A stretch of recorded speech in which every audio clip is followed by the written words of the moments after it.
හරියන දවසයි මට හරියන දවසයි එකක් වෙන්නේ නැහැ. හයි.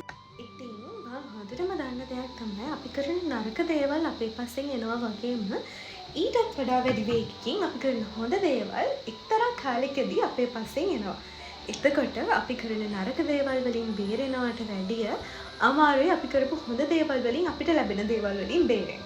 මම දන්නවා ඔයාලා පිළිගන්නවද කියලා යුනිවර්ස් එකත් එක්ක ඉන්න කාටවත් වරදින්න නම් විදිහක් නැහැ. හැමෝටම එකම කාලෙදි හරියන්නේ නැහැ.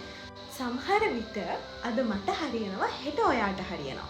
නැත්නම් අද ඔයාට හරියනවා හෙට මට හරියනවා. ඔයාට හරියන දවසයි මට හරියන දවසයි එකක් වෙන්නේ නැහැ. මොකද සමහර විට ඔයාට හරියන්න කලින් මට හරියන්නත් පුළුවන්. මට හරියන්න කලින් ඔයාට හරියන්නත් පුළුවන්. ඔයාට වැඩිය මට හරියන්නත් පුළුවන්. මට වැඩිය ඔයාට හරියන්නත් පුළුවන්. ඒක තීරණය වෙන්නේ අපේ කැපවීම සහ උනන්දුව මත. ඒත් එක්කම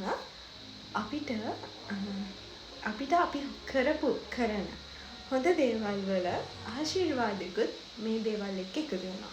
මම කියන්නේ අපි හැම වෙලේම හොඳ දේවල් කරන්න ඕනේ. හා නැද්ද? අපි හොඳ කරන තරමට අපිට හොඳක් වෙයි. අපි හොඳින් ඉන්න තරමට අපි සතුටින් ඉඳි.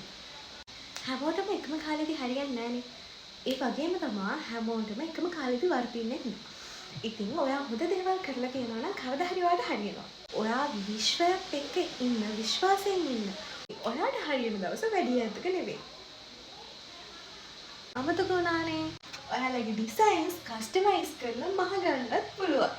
අය හම්බෙමු.